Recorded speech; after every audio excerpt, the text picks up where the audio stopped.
Get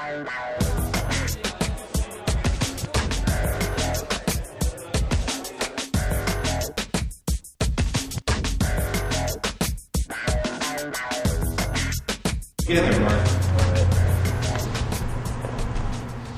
Start off with your names as to who you are. Mark McKee. Sean Cliver.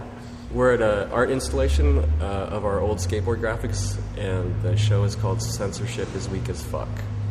The name of the show is derived from a sticker that was on the packaging of this board.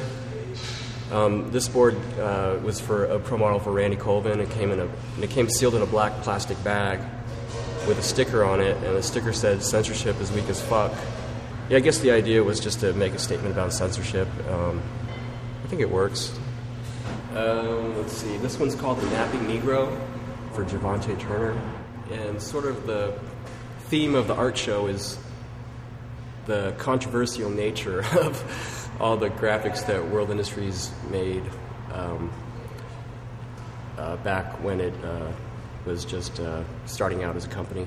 These are probably a couple of my favorites. Definitely this one. I remember I just couldn't stop laughing at it because that's Javante.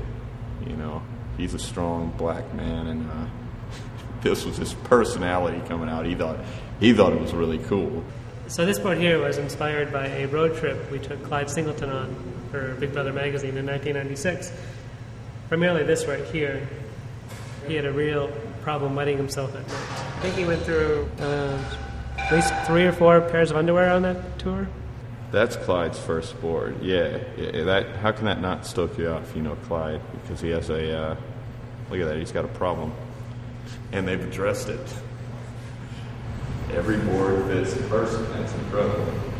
Yeah, Jeremy Klein Pro Graphic for World Industries. I saw this picture in a book. It was a photograph, and I thought, that's like Jeremy's personality. The bad little kid, the black eye. Most of the time, the board doesn't really quite fit the rider. And as a rider, you don't even want it. You're kind of like, okay, God, I got to take that. That's what I got to put on my board. But this, I think that's what's really cool about this era was that every graphic is really just an extension of the rider's personality. And I think these guys do it best.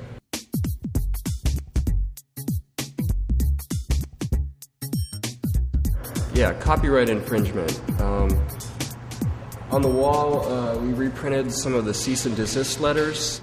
So, we violate the copyright firsthand with the graphics, like this one, which is appropriation of Scientology, the Dianetics book.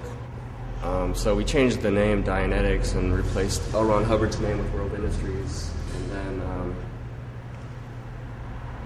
very soon after got a letter, which is up on the wall, from the Church of Scientology. We got a cease and desist from Burger King for Jason Lee's board with the Burger King logo. The letters are kind of funny. It's in that crazy lawyer language. I guess the Burger King logo was called the Bun Halves mark because it had the Burger King written between 2 bun halves. A lot of the cease and desist letters came in the very early 90s. Right around 1992-ish, 93-ish, skateboarding was so small that there were hardly any skate shops, and no one really ever saw the boards.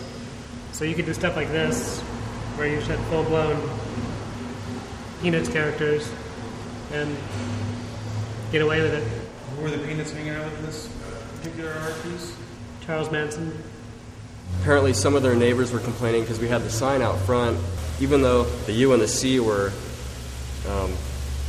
replaced by number signs, we still got some complaints about what the sign said, so we're going to have to change that to all number signs. Apparently that was too much for the neighborhood.